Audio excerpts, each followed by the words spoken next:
Hello, everyone. Thank you for joining us today. I'm Jackie Topol. I'm here with my colleague, Christy Del Coro. We are the co-founders of the Culinary Nutrition Collaborative, and we'll share a little bit more information about who we are in a moment. But we're so happy to have you here with us today for our next workshop, part of the Eat the Science series supported by the California Walnut Commission. Next slide. And these are our disclosures.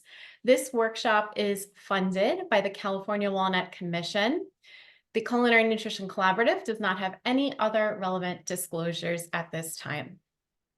With American Heart Month kicking off in February, today's webinar is all about how walnuts can support heart health and overall health. So today, Christy and I will be your presenters.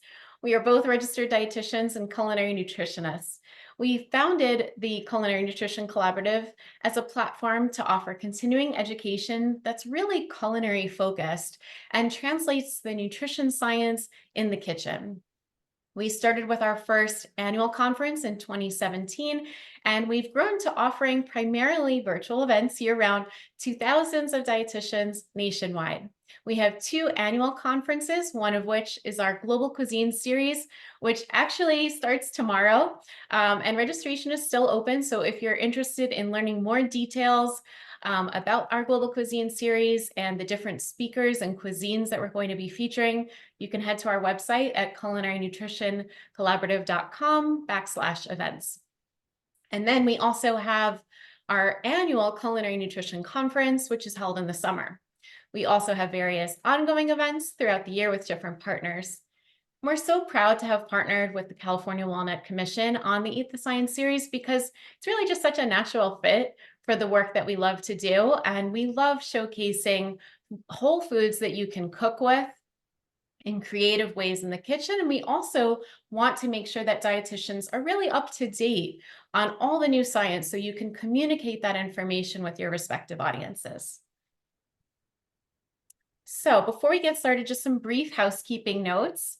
Attendees will receive an email within 24 hours with a link to a short survey to take to obtain your CEU certificate. And then within 1 week, we'll send another email with a link to the recording and also the slides. And also just a note about the CEU certificate, you will be able to get a certificate whether you watch the webinar live or if you watch the recording, and there'll be 2 different CEU certificate links for each one of those.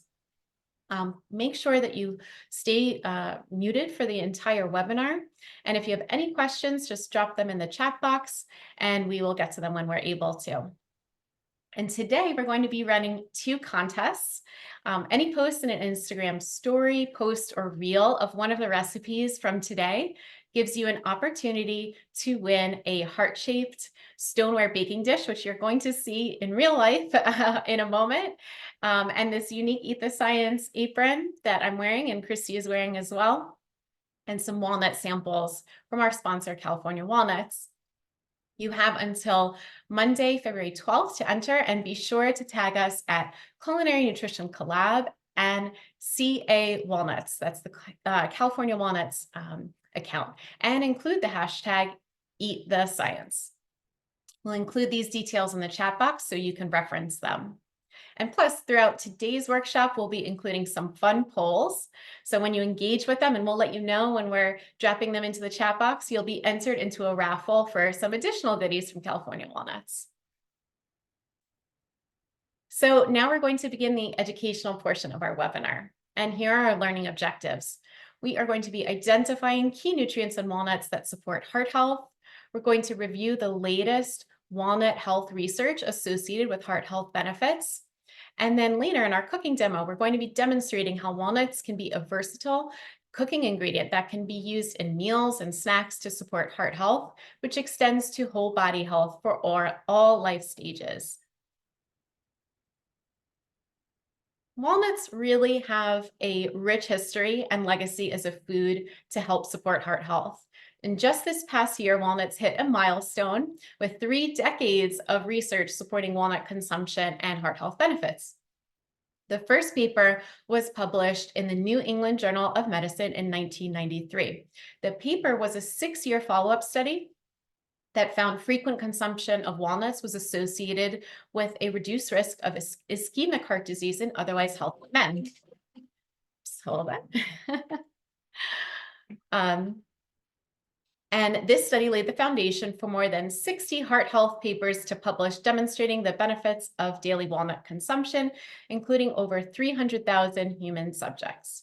And over the last decade, research has explored more emerging areas of heart health, including how eating walnuts affects LDL and HDL cholesterol, apolipoprotein B, and non-HDL cholesterol, blood pressure, inflammation, endothelial function, and plaque formation. And due to the evidence supporting the cardiovascular benefits of walnuts, the U.S. Food and Drug Administration approved one of the first qualified health claims for whole food in March of 2004. And they said, supportive but not conclusive research shows that eating 1.5 ounces of walnuts per day as part of a low saturated fat and low cholesterol diet and not resulting in increased caloric intake may reduce the risk of coronary heart disease. Walnuts are really a staple in a heart-healthy diet, and later in 2011, they were certified as a heart-healthy food through the American Heart Association's Heart Check program. And then that brings us to today, where research has been exploring how a handful of walnuts may be the bridge to well-being. The coronary artery risk development in young adults, also known as CARDIA, is a landmark ongoing study examining the development and determinants in cardiovascular disease in young adults. Investigators are exploring how lifestyle factors, social and environmental factors, and biological traits interact to influence cardiovascular disease risk. This study is one of the longest that explores how the simple act of adding about a handful of walnuts into the diet often could impact health-promoting lifestyle habits later in life. Incorporating walnuts into your diet is easy and delicious, and it's a wonderful way to help support heart health. In just a handful, which is 1 ounce per serving of walnuts, you get 4 grams of plant-based protein, 2 grams of fiber. It's also a good source of magnesium, and walnuts are the only nut that offers an excellent source of plant-based omega-3 ALA. This boost of nutrition for overall health makes them a versatile food that can be used in a variety of meals and snacks all year round, and especially for American Heart Month.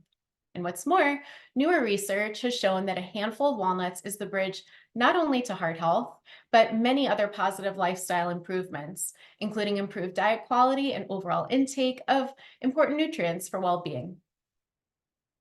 So I'm going to drop, Lisa is actually going to drop a question in the chat box. Share one surprising way you incorporate walnuts into a meal or snack. And looking forward to reading your answers. So go ahead and drop those in the chat box. And I will turn things over to Christy, who will be reviewing the latest research. Thank you so much. And it might be Katie dropping it in, either Katie or Lisa. All right. Thank you, everyone, for joining us. I'm just going to spotlight myself. I'm very excited to be covering 3 important research studies today and going over some of the reasons why walnuts can support heart health and whole body health. First, let me highlight this one study where research in the School of Public Health at Indiana University Bloomington used advanced statistical modeling techniques and data from the 2015 to 2018 NHANES. And they explored what would happen to the diet of nearly 8,000 typical Americans who do not currently eat nuts. So what did they find? They found that simply adding an extra handful of walnuts per day, or 1 ounce, to the usual diet of children, adolescents, and adults who do not traditionally eat nuts significantly improved overall diet quality and the intake of underconsumed nutrients that are of public health importance across different life stages, such as potassium and fiber. Intakes of the plant-based omega-3 ALA, magnesium, folate, zinc, and copper were also increased when 1 ounce of walnuts was added to the diet. Now, just like in any other study, it is important to note limitations, which we have listed here. For example, this study used modeling to see the impacts of adding 1 ounce of walnuts to the diets rather than true intervention or observational analysis.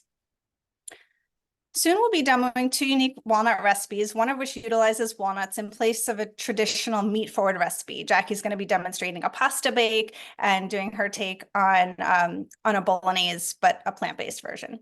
What's interesting is that we've seen research published over the past year that supports the replacement of meat or even a partial replacement of meat with nuts, including walnuts, for improved health factors, including heart health markers and more.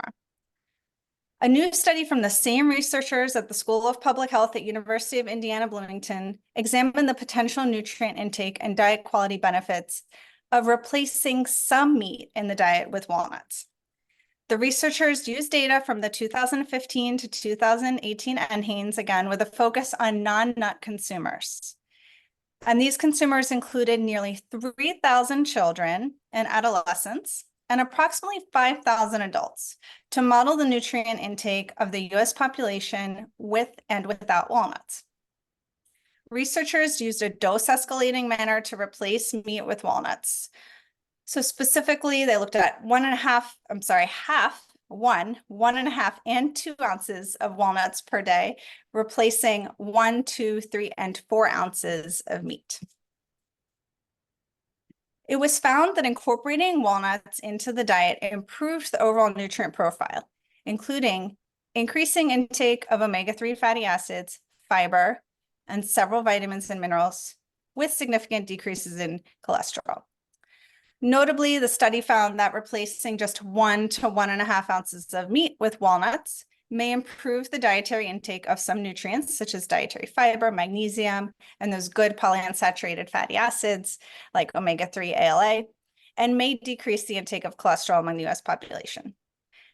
The study also found that all age and gender groups may benefit from incorporating walnuts into their diets. The researchers did see a significant decrease in vitamin B12, but this makes sense due to the lower meat intake. However, it is important to know that regardless of that decrease, that all age and gender groups maintained a mean vitamin B12 intake above the RDA when replacing 2 to 3 ounces of meat with walnuts. Again, the study has some limitations we listed here, and all studies are provided on the references slide at the end, and you all will be receiving a downloadable version of the slides if you want to read more about exactly how the study was done. And finally, a recent meta-analysis, which reviewed 37 studies, investigated the association between substituting animal-based foods with plant-based foods and the risk of cardiovascular disease, type 2 diabetes, and all-cause mortality. Researchers found that substituting 1 serving per day of processed meat with 1 serving per day of nuts was associated with a lower risk of cardiovascular disease. Overall results suggest that nuts, such as walnuts, can be a beneficial substitute for animal-based foods like processed meat in reducing the risk of certain diseases, such as cardiovascular disease. Just keep in mind that meta-analyses rely on published work presenting unique limitations, and the findings cannot be generalized to all populations and do not necessarily show cause and effect. So heart disease continues to be the leading cause of death in the United States. So this really does impact us. And as clinicians and dietitians, we know that a healthy diet and lifestyle can help mitigate this risk, can really make an impact. So these studies are encouraging, and we've seen that walnuts can be a powerful food that can be a simple and effective way to help support heart health and beyond. And as nutrition experts, this is our opportunity and your opportunity to communicate this evidence-based science in a fun and factual way to patients, clients, and audiences. And we hope to bring this to life through our cooking portion, which we're going to be getting into momentarily. And we have a lot of resources that we can also provide you with after the continuing education portion is complete, for you to be able to have information for you to pass on to your clients that helps communicate this research. So the fun part, let's get cooking. Like we mentioned, adding plant foods like walnuts into the diet can help improve health and reduce the risk of chronic diseases, including cardiovascular disease, and support your health beyond heart health.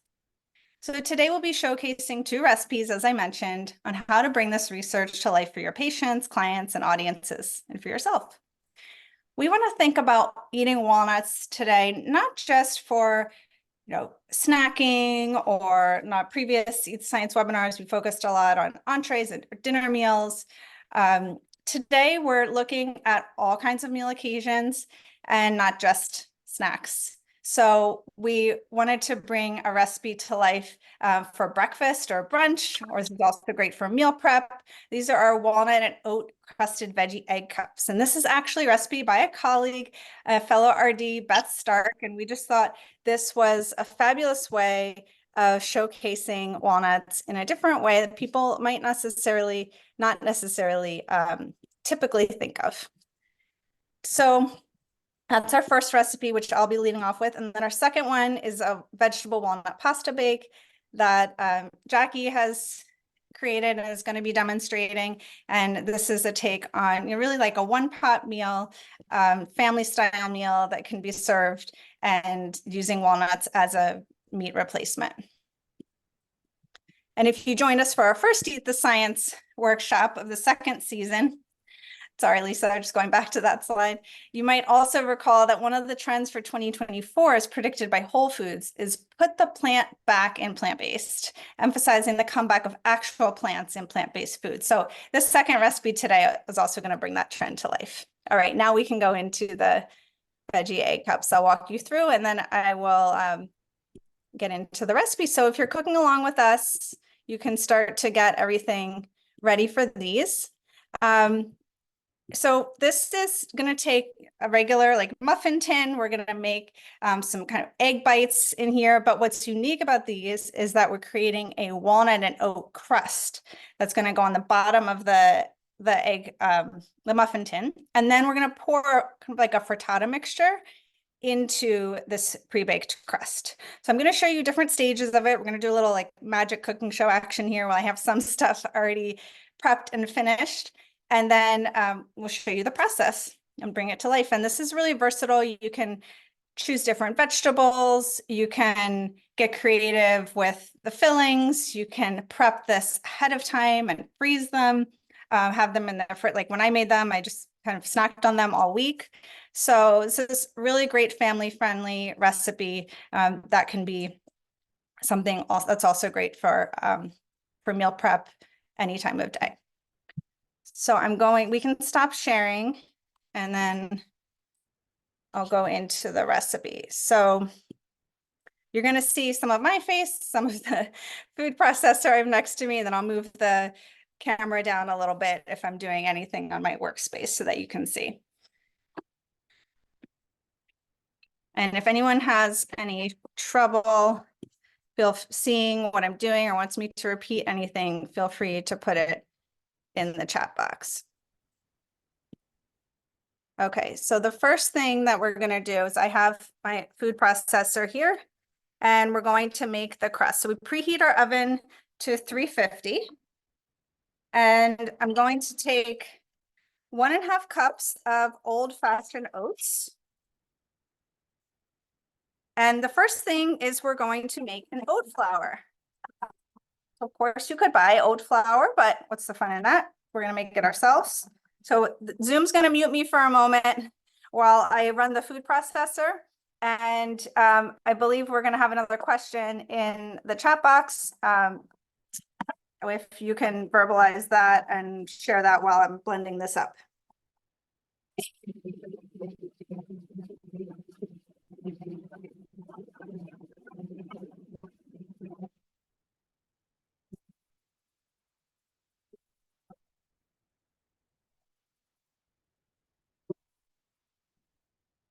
Just going to pause and show you. So this still needs a little bit more. It's still pretty coarse, so I'm going to blend this a little bit more so it's finer.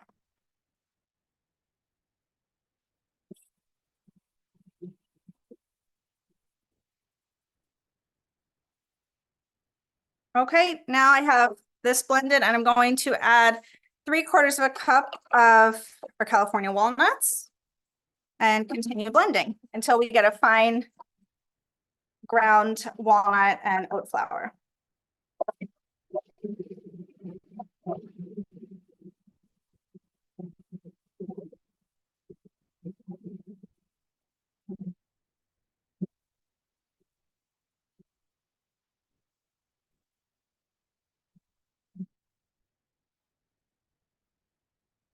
Okay, so we have our ground oat flour mixture. And this is something I feel like you could make in a large quantity and freeze it. And then, pull it out and finish making the rest of the dough when you're ready. So I know not everyone wants to always bring out their food processor, but it's something you can make. You could double the batch and then freeze this part of it at this point, the oat and walnut mixture. And so you have like an oat flour and walnut flour base, or you could, always make your own oat flour separately and walnut flour separately and mix the two. Okay, now I'm adding 1/4 cup of extra virgin olive oil, another heart healthy ingredient here, 1/4 teaspoon of salt, and then 2 tablespoons of cold water. And this is what's going to bind our crust and bring it together.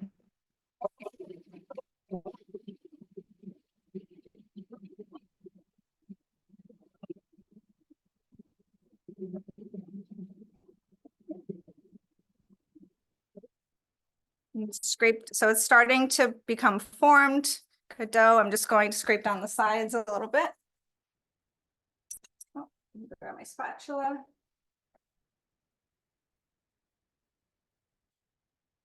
Okay, it's almost finished, and I'll show you how to mold it into the muffin tin.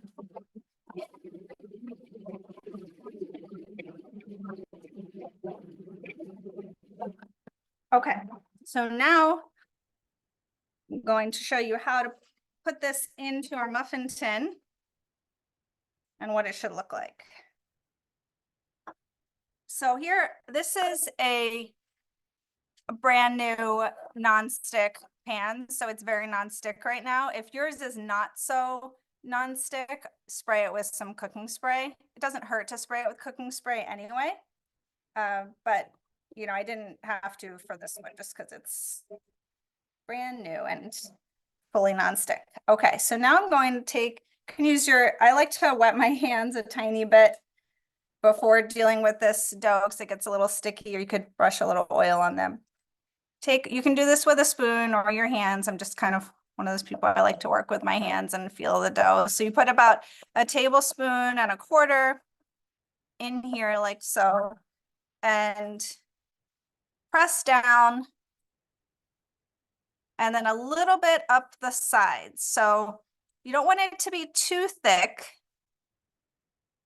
but you also don't want there to be any holes in the bottom where the egg is going to seep through. So I'm just going to do a couple for you here and then show you what they look like when they come out of the oven.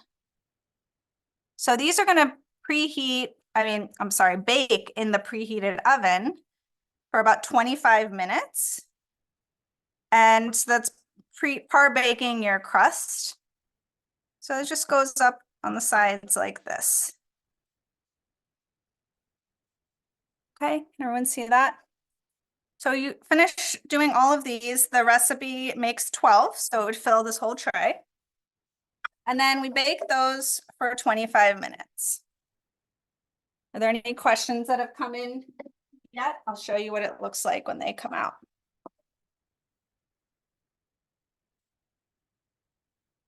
Okay, I'll keep going. So we have these have baked for 25 minutes. And I'm going to make our egg mixture now because these have cooled. And when we make our egg mixture, then we'll pour them into these cups. Christy, a question came in from Diane. If using oat flour rather than making your own, how much oat flour would you use? Or put another way, how much oat flour does 1.5 cup oats make? Oh, that's a good question. It's pretty close. Yeah, yeah. So go ahead, Jackie, because you made it as well. Yeah, so the recipe calls for 1.5 cups of oats. So I would say you probably end up with 1.25 cup of oat flour. Yeah. That's pretty close. And I think, and also this is pretty forgiving.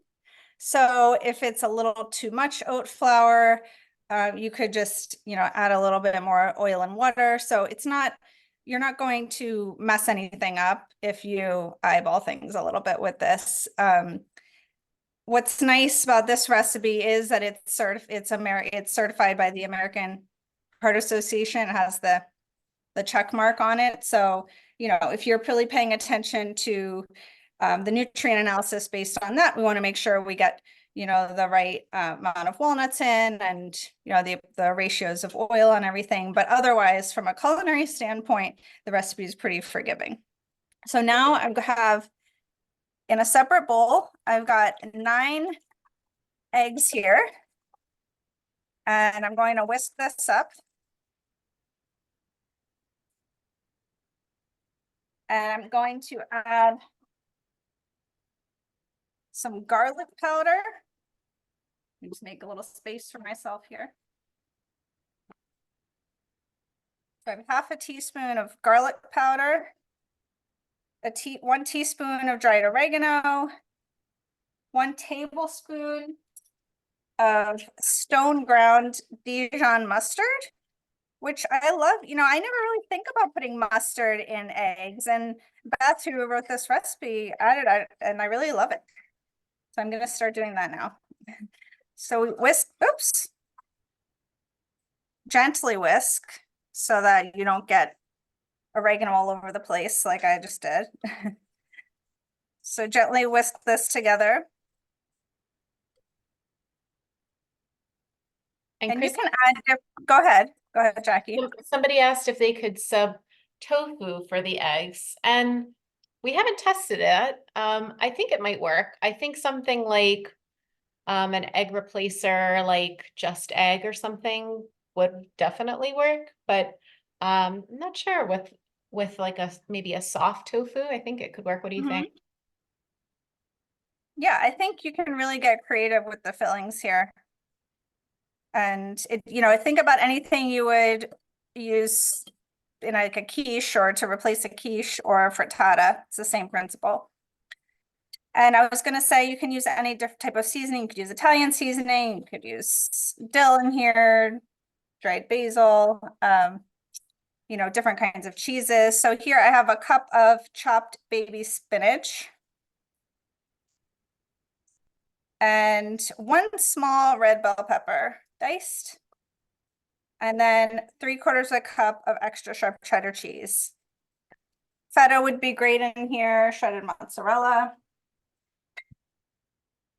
different kinds of peppers or onions or mushrooms. So, whatever you like. I know a lot of times you see bacon and egg bites. It's not really, doesn't really go with our heart health theme, so we didn't include that, but I see that on lots of egg bite menus. Okay, so now we have our egg mixture, and I'm bringing my crust back over. And you could, if you have a bowl with a spout, you could pour it, but I felt like that was going to create a big mess and then would be uneven distribution of ingredients. So I just took a 1/4 cup measuring spoon, and I'm using that to fill them up. And it kind of depends on how big your eggs are. So this calls for large eggs, and these eggs that I happened to get today were quite large. So I'm probably going to have some mixture left over. So I'm not going to fill all of these, but just so you see what it looks like, this is how they go into the oven. That one's a little full, but it's all right. So they go into the oven like that once they're all filled for 20 minutes. And then the magic of TV here, they come out like this. So there's a beautiful, let me bring this up to the camera, beautiful crust on the bottom from that walnut oat flour. And then you have our eggs in here, and they can be eaten at room temperature, or like I said, refrigerated and warmed up later. And then I just garnished with some walnuts. There we go. Awesome. It looks so good. And I've made them before too. And it's just a really great meal prep recipe. I love it. Selena asked, how long do they last if put in the fridge? And another question that also came in, do they freeze well? So if you want to Yes, add, I would say they last, usually the rule with leftovers is around 5 days in the refrigerator. So I would say 3 to 5 days max for leftovers in the refrigerator, just for food safety. And, the crust is going to get a little soft in the refrigerator. So if you, certainly you could microwave them, but the crust will just be a little softer. If you want the crust to be, kind of crunchy like they are when they first come out like this, crispy rather, then I would say to preheat it in a convection oven for, not so high, but just preheat it like 325 to reheat them that way.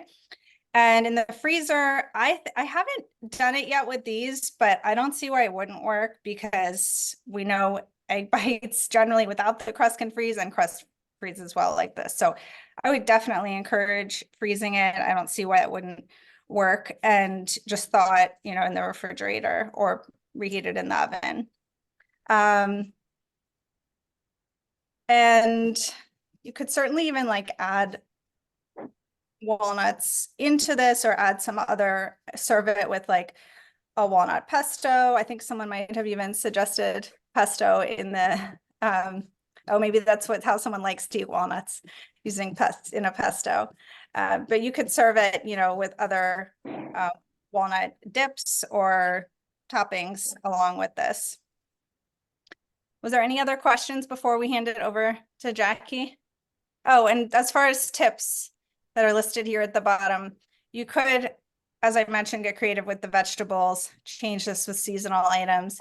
And then you can also take the mixture and the crust and just make it in a larger pan, not individual servings, and serve it like you would a quiche. Okay, I'm just looking to make sure no one has any other questions, and I'm going to pass it over to Jackie.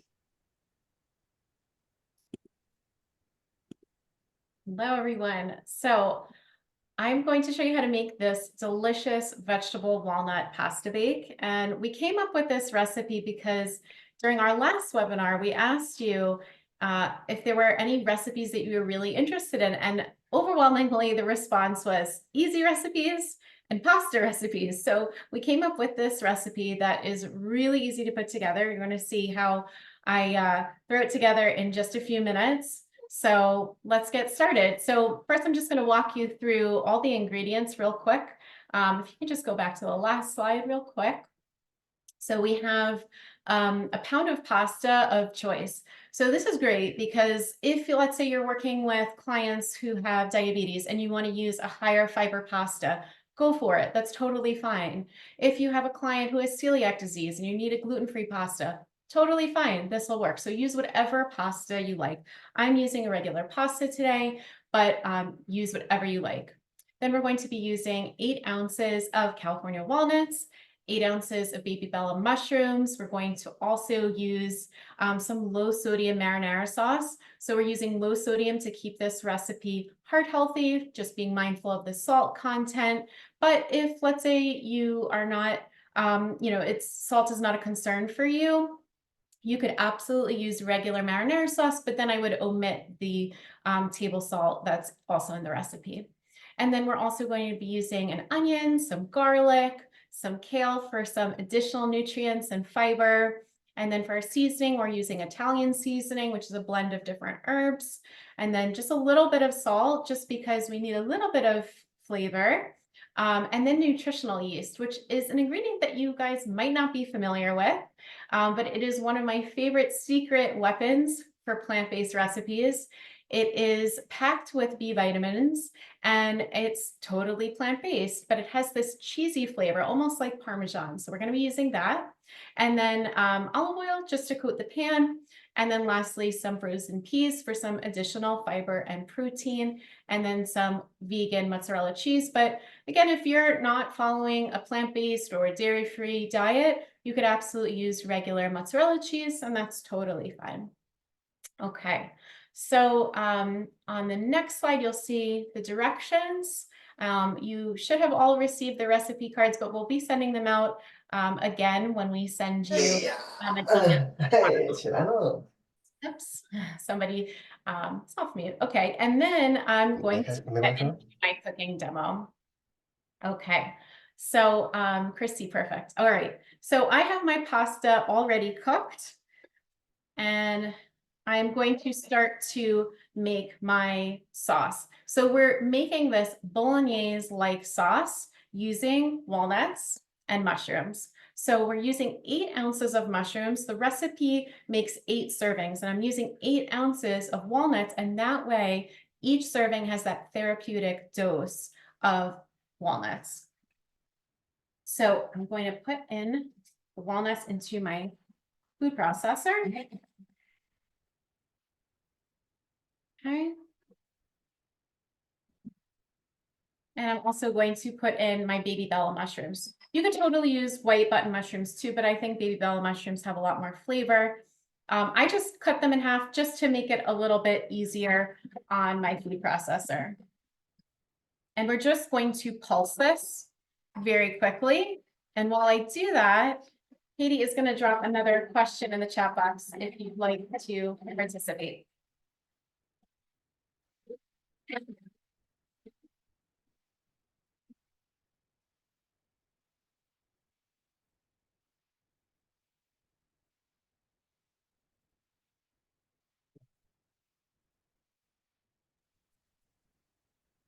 Okay, we'll just open it. Give it. Becky, I don't know if you can you hear me? Yep. There was a question, if someone doesn't like mushrooms, what would you substitute? I know this is very mushroom forward. I love mushrooms, but it definitely, if you don't like mushrooms, probably won't like this recipe as written. Yeah. So what would you The substitute? mushrooms really give it that, meaty like flavor. In place of it, you could use a plant-based ground meat instead, just to keep the recipe completely plant-based. You could also maybe use some chickpeas in place of it, just again, give it a little bit of body and some meatiness, but the mushrooms are really there for a reason, for that flavor. Okay, I see. I just have a couple more pieces that need to get ground and then we're good.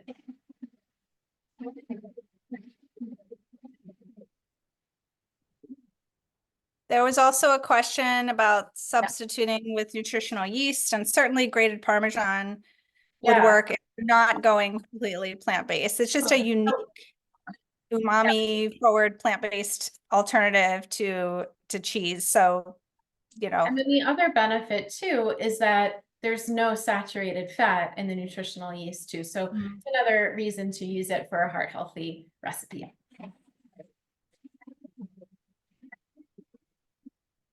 Okay, so we're good. And go ahead, I Christy. just want to tell everyone that there's some questions in the chat box that are coming through that I will answer. And let me just bring this up to the camera so you can see the consistency. It really does look a lot like ground meat. So I'm going to add that into my bowl with my cooked pasta. So you're going to just slightly undercook your pasta. Whatever the package says, just cook it for just under less than 2 to 3 minutes than what it says. Because you're going to be baking this in the oven and you don't want the pasta to get too soft. Okay, so we have our walnut and mushroom mixture in, and now I'm going to add my marinara sauce very gently. This bowl is getting very full, but we will fit everything in. And then I'm going to add in some chopped onion and garlic. Now I do this by hand, but you could absolutely throw the onion and garlic into your food processor as you're pulsing the walnuts and the mushrooms. The reason I don't is just in the event that the blade doesn't catch a piece and you end up with this big piece of onion or a big piece of garlic, in your dish, that's really not that pleasant. So I just want to guarantee that all my pieces are nice and uniform and small. So I do it by hand. But if you're, in a crunch for time, you could totally throw that in the food processor as well. And I'm going to add in my kale, already chopped. Always remove that stem that's really tough and fibrous. And my nutritional yeast, 1/4 cup of this. And then my Italian seasoning, and just a little bit of salt. And that's it. And we're going to just gently mix this. And then we're going to put it in a baking dish that I've already put in a tablespoon of olive oil, and I've just brushed it all around. So let me just give this a quick mix. And if any other questions have come in while I'm mixing, I'm happy to answer them. There's some questions and conversations in the chat box around alternative variations. So, what you could do to replace the tomato sauce. Someone suggested pumpkin. I was thinking you could also do, some different plant-based cream sauces or a cauliflower puree. There's a lot of different alternatives. You could also use different vegetables. Lentils are good. Yeah. You don't have to use kale. I just think it gives it a nice little pop of color, and it's nice to get in some more dark leafy greens into our diet. But you could definitely use something else. You could use zucchini. That would be very good in this. You could chop up some pepper. That would be fine. Any other ideas, Christy, of other veggies that would work in this? I mean, it's the opportunities are endless. Someone also suggested even doing like a seafood version with bivalves for heart, since those are so heart healthy. Which, that's another direction you could go in. So it's really a blank slate. And there's a question that came in: should you pre-cook gluten-free pasta? Yes, you would still want to cook the pasta. There's not going to be enough moisture in the baking dish, in the sauce for it to cook in, by just baking it. You always have to pre-cook pasta before you're doing a baked dish. But you are going to just cook it for less than 2 to 3 minutes than what the package says, just because you don't want the pasta to be overcooked and like too mushy. But cooking it this way, the pasta is nice and al dente still. So once you have all of your pasta and veggies and walnut mixture in your dish, you're going to bake this in an oven. Also make sure to seal it tightly with some aluminum foil, and you're going to bake it in a 375-degree oven for about 25 minutes. Then you'll take the foil off and you'll sprinkle some peas on, and then your mozzarella cheese, whether it's vegan or not, is up to you. And I'm going to show you what the finished product looks like. And I used the heart-shaped baking dish that we're going to be giving away to one lucky winner today.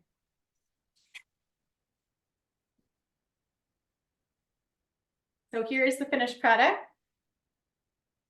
So pretty, and I love this dish. I mean, it's like perfect for Heart Month. So hope all of you enjoy this recipe if you make it at home. As you can see, it really makes a big serving. So one thing I just want to mention too is if, let's say, you have a smaller family or you're just cooking for 1 or 2 people, you can definitely have this dish, and that's totally fine. It'll work. You just use a slightly smaller pan, like maybe an 8x8 baking dish, and that'll be great. There was a question that came in about why you added peas, and you and I talked about this, so I'd love for you to share why you added peas. So again, I think that, people eat with their eyes. So I just wanted that pop of color, just like the kale provides that little pop of green, the peas also do too. But from a plant-based standpoint, they're also providing some additional fiber and also some protein too. So we're getting protein from our walnuts and we're getting protein from our peas as well. So it's a really great hearty dish that is a meal in itself. And definitely for like kids. Beautiful. Everyone's loving the dish, and it looks beautiful. And yeah, if you wanted some greenery, like arugula would also work just as a garnish on top, or baby spinach garnished on top at the end. There's different if you don't like the peas, but the peas are a nice addition of plant-based protein. And someone asked, okay, and I know we can't get to all our questions, we have a few more slides, but there's just some questions on where to find nutritional yeast. So you can find it in the regular supermarket, because that's you don't have to necessarily go to a health food store. It's sometimes in the baking aisle, sometimes in the spices section. Like it might be in different sections in different stores, but they do have it. usually Yeah. in regular grocery stores. I'll put some common brands in the chat box. Yeah, or in the bulk section, sometimes it's found. And now we will answer, take some more questions at the end if we have time, but we're just going to wrap up with a few more slides. Great. Let's bring this a little closer to me. Okay. So if you can move to the next slide, that'd be great. Okay, so we really hope that these recipes can excite your patients and your clients with new ways to use walnuts throughout the day with the added evidence-based health benefits of walnuts.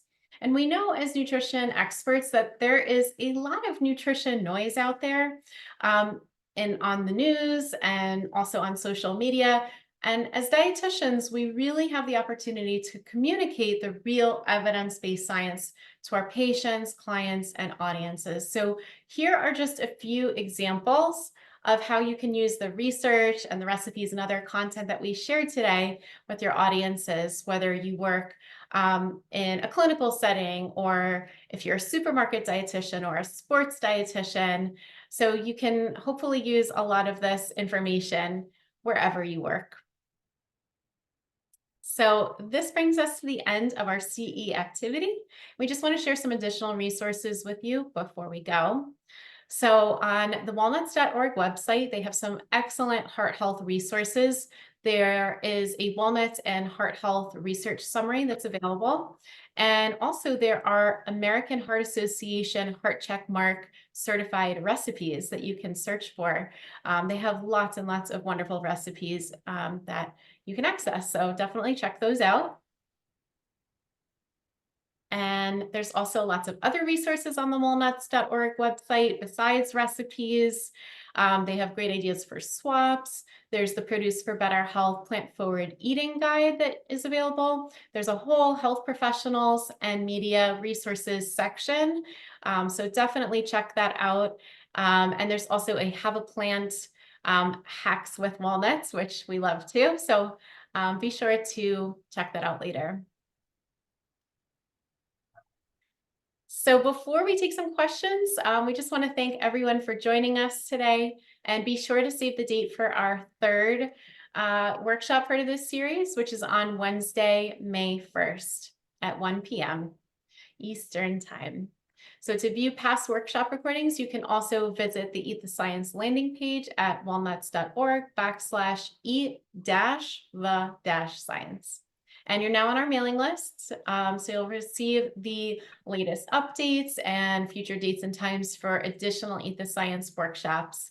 And this is where culinary nutrition, innovation, and science collide. So we're really thrilled that you were with us today and appreciate you being here, and we'll take some questions.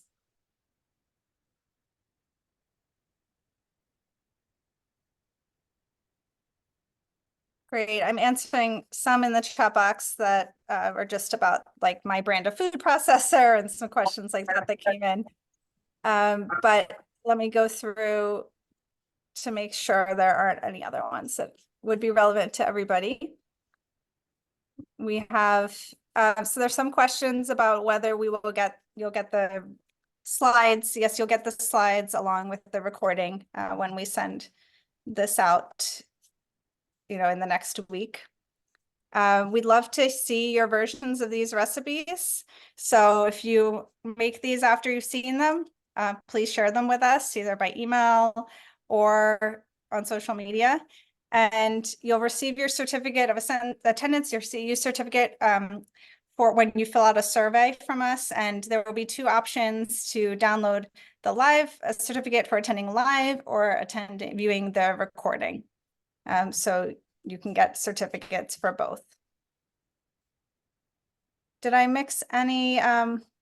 There's a question about how to make walnut butter without roasting them first. You can certainly make raw walnut butter, any kind of nut butter. You don't have to roast them first. The only reason for toasting them is just to bring out a different flavor. So that's, yes, you can certainly do that. And, we're just about wrapping up. Someone asked about the heart dish, so that's in the chat box as well. Did I miss any questions?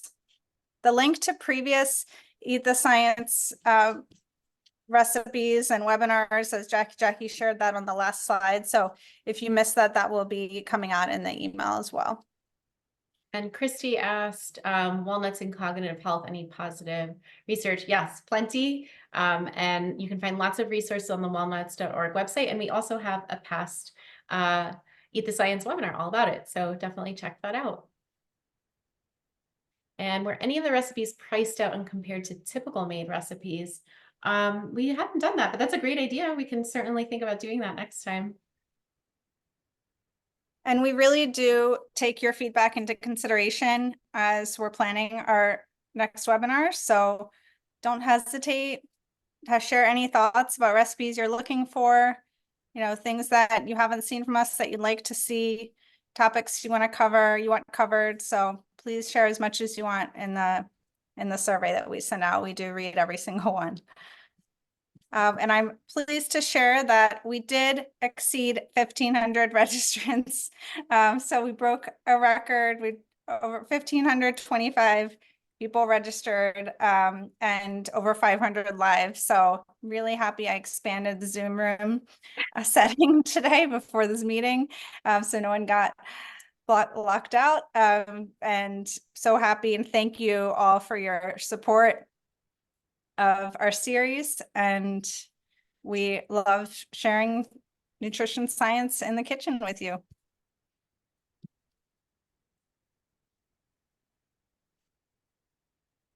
Well, Jackie and I are happy to hang on a little bit to answer any last minute questions. And if somehow we missed it, there's so many comments in the chat box, but so if we happen to miss it, we apologize, but we save the chat after the webinar is over, so we can always see who asked the question and we can email you separately to answer it if we missed it. And if you're watching the recording, since you're not in the chat box right now, don't have a chance to ask us a question, feel free to reach out to us by email or on Instagram if you have a question once you're viewing it. All right. Thank you. I'm going to go ahead and stop the recording now.